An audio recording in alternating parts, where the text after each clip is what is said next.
Quem foi este homem? Que morreu pobre, velho, abandonado, tirado de uma masmorra para o patíbulo. Quem foi este homem? Certamente o maior apóstolo, maior missionário, maior teólogo, maior plantador de igrejas da história do cristianismo. Quem foi este homem? Quem foi este homem que, apesar de morrer pobre, velho, cheio de cicatrizes, possivelmente degolado, mas que é mais influente do que todos os Césares de Roma juntos? Quem é este homem? Que ainda exerce poderosa influência, pela graça de Deus, na sua e na minha vida, até hoje. Eu gostaria de apresentar a vocês, nesta noite, o apóstolo Paulo. A primeira informação que nós temos acerca dele está em Filipenses capítulo 3, versículos 5 e 6, quando diz que ele foi circuncidado ao 8º dia, da linhagem de Israel, da tribo de Benjamim, hebreu de hebreus, quanto à lei fariseu, quanto ao zelo perseguidor da igreja. Ele era um judeu puro sangue.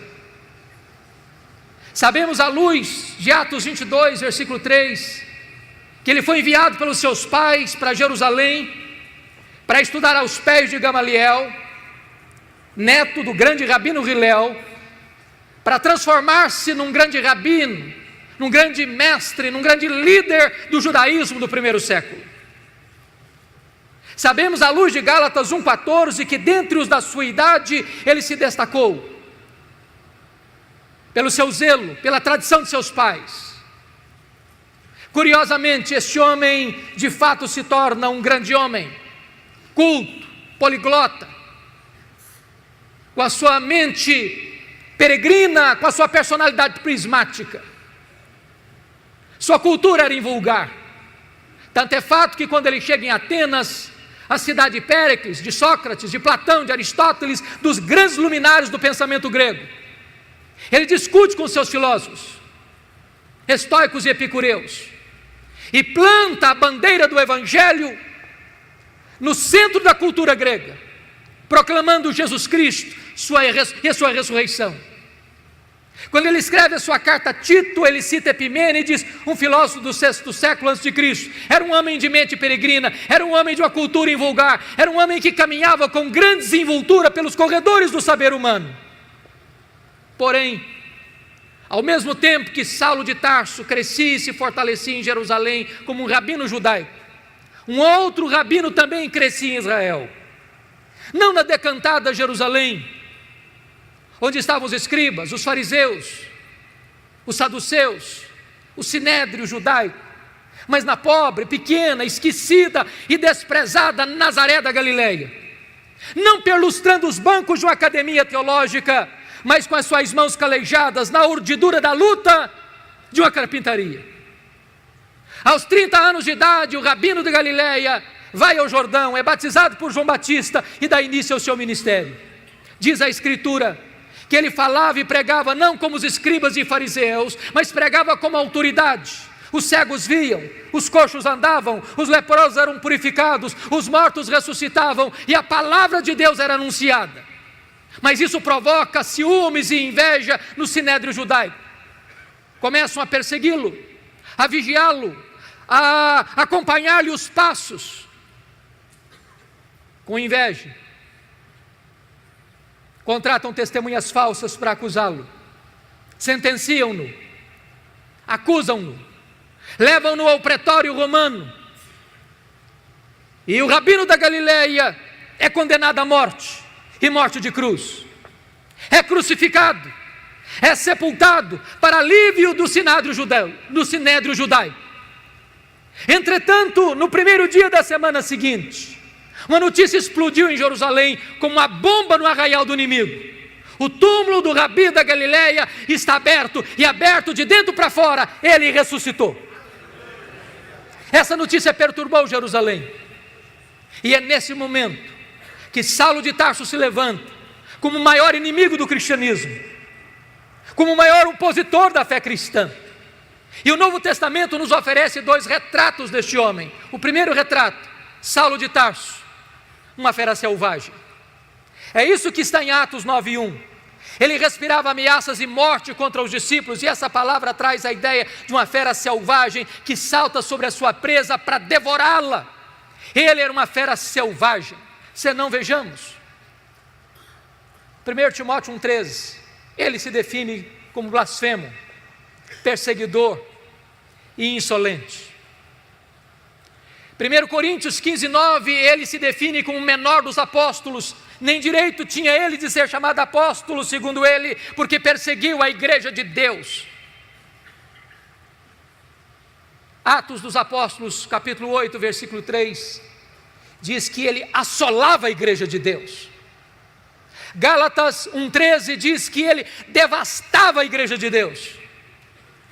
Mas Atos 9:21 diz que ele não apenas assolava e devastava a igreja de Deus, ele exterminava os discípulos de Jesus em Jerusalém. E exterminar não é prender, exterminar não é bater, exterminar é matar. Saulo era um assassino, Saulo era um homem perverso, era um homem sanguinário, era uma fera selvagem. Senão vejamos, Atos 22, versículo 4 diz que ele perseguiu a religião do caminho até a morte. Ele não perseguia apenas os crentes, ele perseguia a religião dos crentes, ele perseguia o caminho.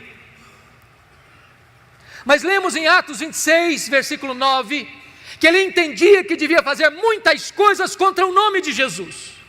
Ele não perseguia apenas os crentes, ele não perseguia apenas a religião dos crentes, ele perseguia o Deus dos crentes, ele perseguia Jesus. Mas Atos 26, versículo 10, diz que ele encerrou não alguns, não poucos, mas muitos dos santos em prisões, e contra esses muitos santos dava o seu voto quando os matavam. Ele não mandou matar apenas Estevão, ele mandou matar muita gente em Jerusalém. Ele era uma fera selvagem, ele era um homem sanguinário. Atos 26, versículo 11, diz que por muitas sinagogas ele afligiu os crentes, forçando os crentes a blasfemar contra Deus. E até por cidades estranhas, demasiadamente enfurecido, ele perseguia os cristãos.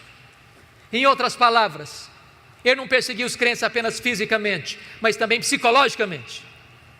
Ele chegava numa sinagoga e dizia: ou você nega Jesus ou eu te prendo, ou você nega Jesus ou eu te bato, ou você nega Jesus ou eu te mato. Ele era uma fera selvagem. Mas o Novo Testamento nos oferece um segundo retrato deste homem. Ele não era apenas uma fera selvagem, ele era também um touro indomável. Esta figura está em Atos 26, versículo 14, quando o próprio Senhor Jesus aparece para ele no caminho de Damasco, dizendo: Saulo, Saulo, por que me persegues? Dura coisa te é recalcitrares contra os aguilhões.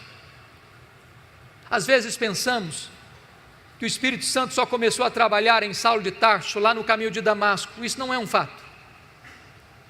Eu entendo que todas as vezes que Saulo entrava numa sinagoga, não respeitando lugar sagrado, toda vez que Saulo entrava numa casa e arrastava homens e mulheres para jogá-los na prisão, não respeitando o domicílio doméstico, todas as vezes que Saulo forçava um crente a blasfemar contra Deus, e em vez desse crente blasfemar contra Deus, preferia morrer pelo nome de Jesus, era o Espírito Santo picando a consciência deste homem, era o Espírito Santo ferroando este touro bravo.